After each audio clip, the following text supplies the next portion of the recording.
By the end of this evening, you're going to be astonished, amazed, delighted by the incredible variety of talents and the depth of expression that is surviving 2017.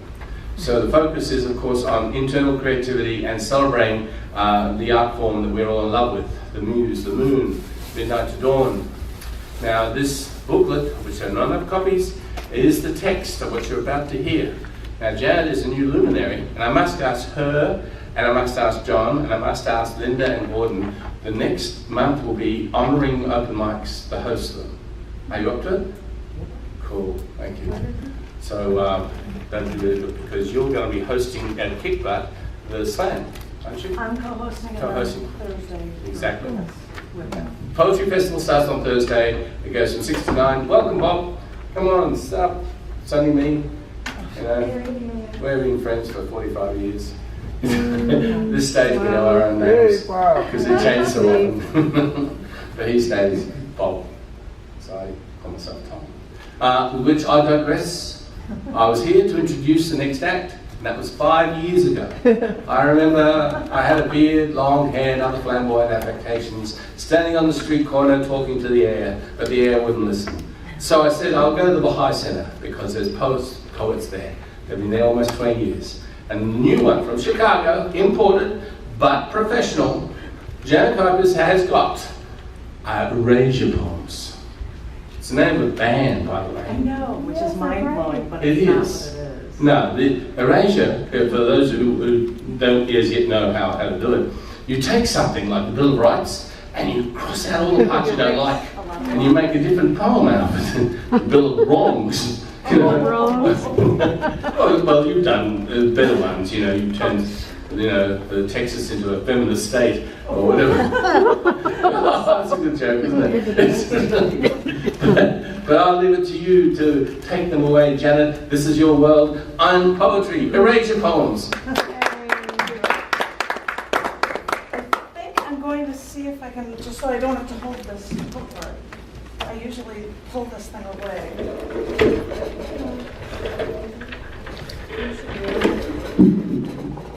Oh, that's him.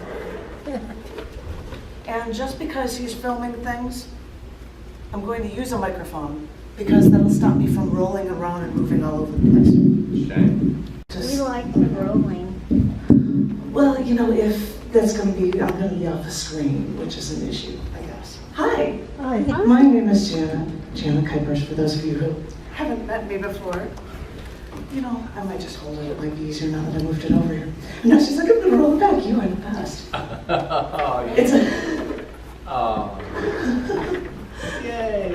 Professionalism. So yes, for National Poetry Month, for this, I decided to do poems where I'm erasing lines from other well-known texts or historical documents or speeches, and I picked the strangest things to actually pull from. I really tested myself to try to rearrange how all of these work, and I hope that you appreciate them.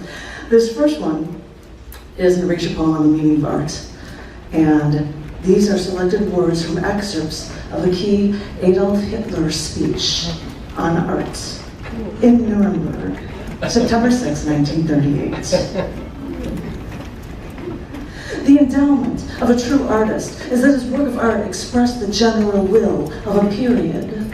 Works of art rightly mirror the inner mind of age, of life. At present, expression of the world with race will turn to ages and ages which has already possessed a freedom of the spirit, of the will, and of the mind. This naturally shall manifest in art, and it shall be influenced in 1,000 ways through the evidences and memories of that which still, as an ideal force, lives on and works on in the imagination. The more the modern approaches this, more and more will civilization be influenced. Art is, in its purpose, no mystic cult, only the caring of people. We have no religious retreats, but arenas, and our assembly is not of the mystical gloom of a cathedral, but of brightness and light. Mystically minded, steel. Art, works of culture, positive facts speak louder than any. We can speak of art, a new awakening of our cultural life, which finds its confirmation not found in mutual compliments and literary phrases, but of positive evidences of cultural creative force. Architecture, sculpture, painting, drama, and the rest bring proof of a creative period in art, which in forgiveness and impetuosity has rarely been matched in the course of human history. Try to turn these facts upside down. We know the cultural achievements will won respect and appreciation far more than the material. Have no doubt that creative work, since it is the most sensitive expression of a talent, cannot be understood or far less appreciated by individuals which are not the same. So make art. It is a proclamation of body and spirit. It does not make propaganda for an individual work, for the subject, or for the artist. It makes propaganda for the world, which confronts us. And so art will announce and herald that common mental attitude, that common view of life, because these can meet with understanding only if it reveals in itself the true essence of the spirit. The mystic narrowness and gloom of the cathedrals began to recede, and to match the free life of the spirit, buildings became spacious and flooded with lights. The mystical twilight gave way before increasing brightness. Because freedom of the soul and of the will, for centuries, opened the way to new forms of expression and creative, artistic creation.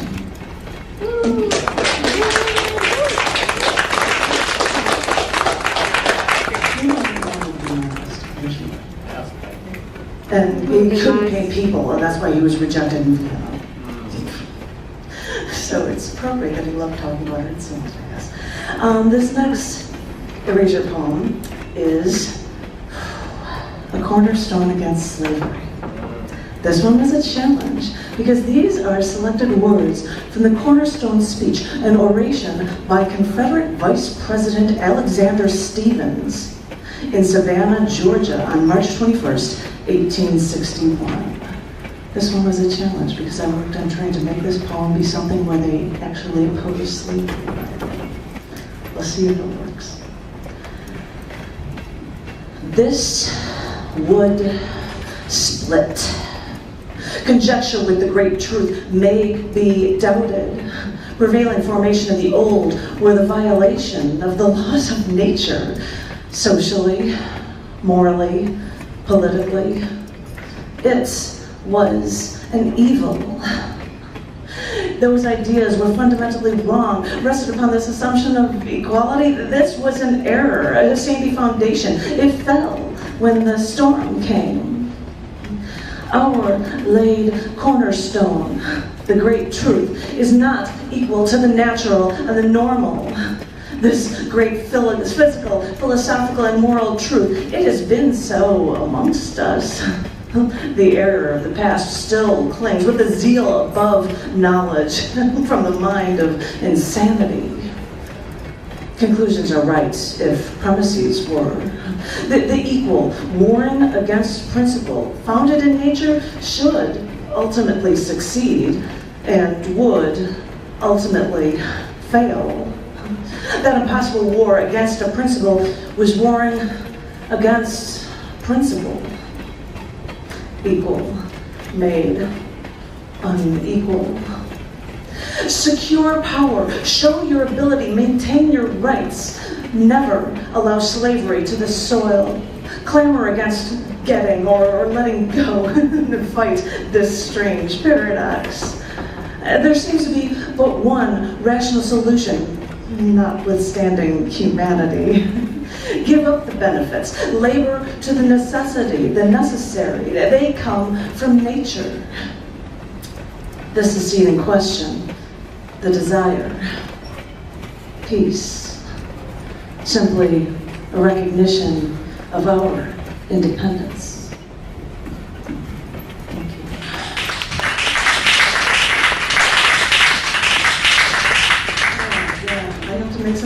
women's issues, I have to do this one for you, because if I pick things that are questionable topics, I might as well pick a well-known U.S. document. This next Erasure poem is a declaration of female freedom, because these are selected women's rights words pulled from the United States Declaration of Independence.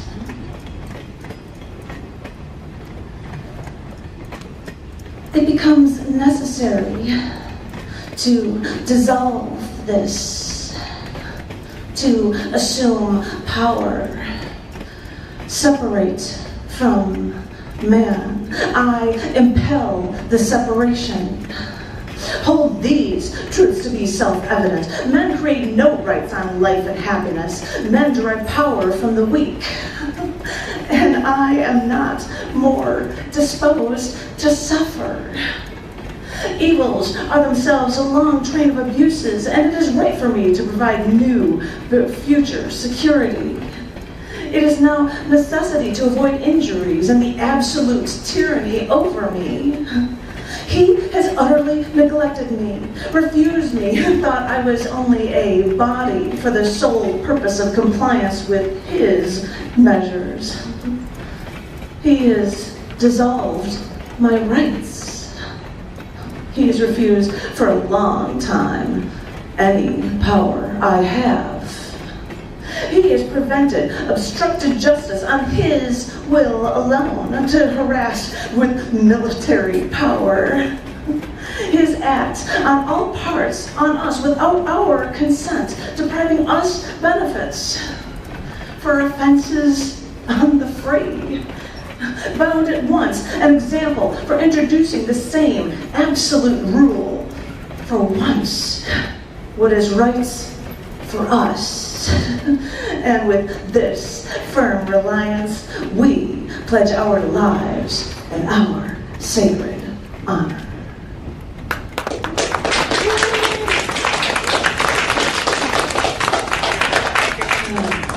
And then this is the most recent thing that I wrote, and it's a shorter one. This is a little crazy. This one is an Erasure poem titled, "One of the Most Hated Women in America." These are chosen words spoken by Casey Anthony after she was charged with the murder of her infant daughter, Caylee, for which she was later acquitted.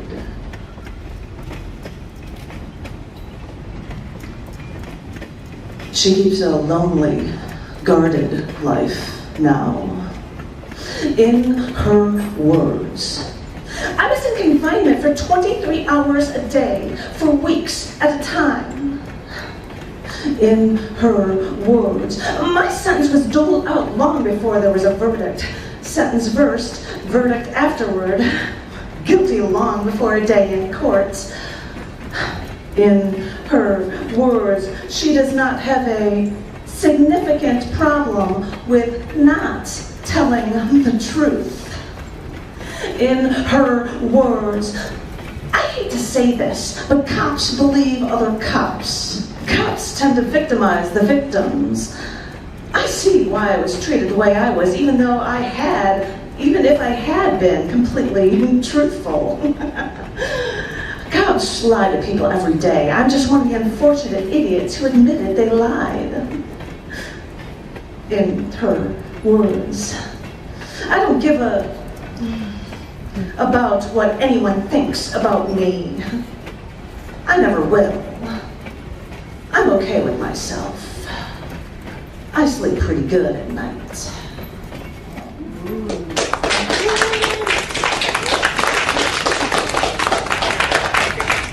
And this last one I can actually talk about for a while, because I was picking odd, strange documents and the like. And if people have the chapbook and you see at the last pages, there are photos.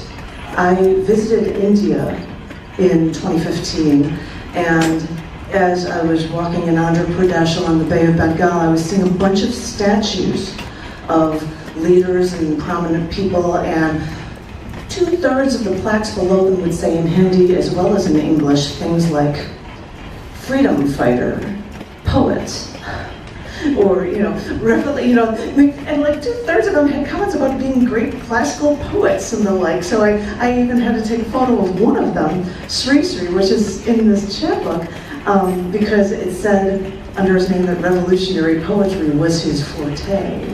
And I just thought that was so cool sounding.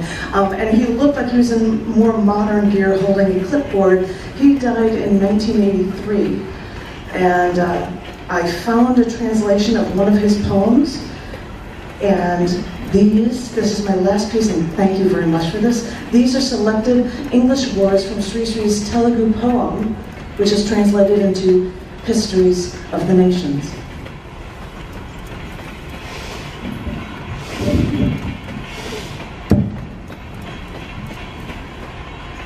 History, proud of exploitation of others. History, an exercise in mental mutual destruction. History, drenched in the blood of war. History, made slaves of the meek. Murderers climbed to glory. Entire past is wet with blood, if not tears.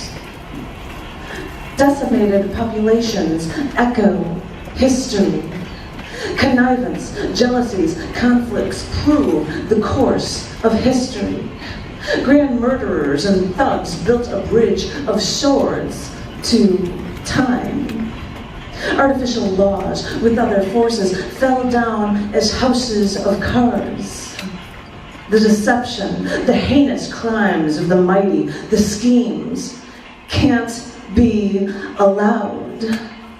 Exploitation of one person by another, one race by a different race can't go on. All the downtrodden peoples, the different races of all continents will broadcast in one voice the true nature of history. Which battles took place? Which kingdom lasted how long? The dates, the documents, these are not the essence.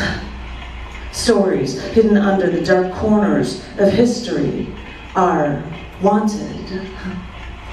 Truth won't hide by being hidden. In the twilights of history, what was the development of the human? What achieved grand truth? Which sculpture? What literature? Which science? What music? Which renunciation? Which dream?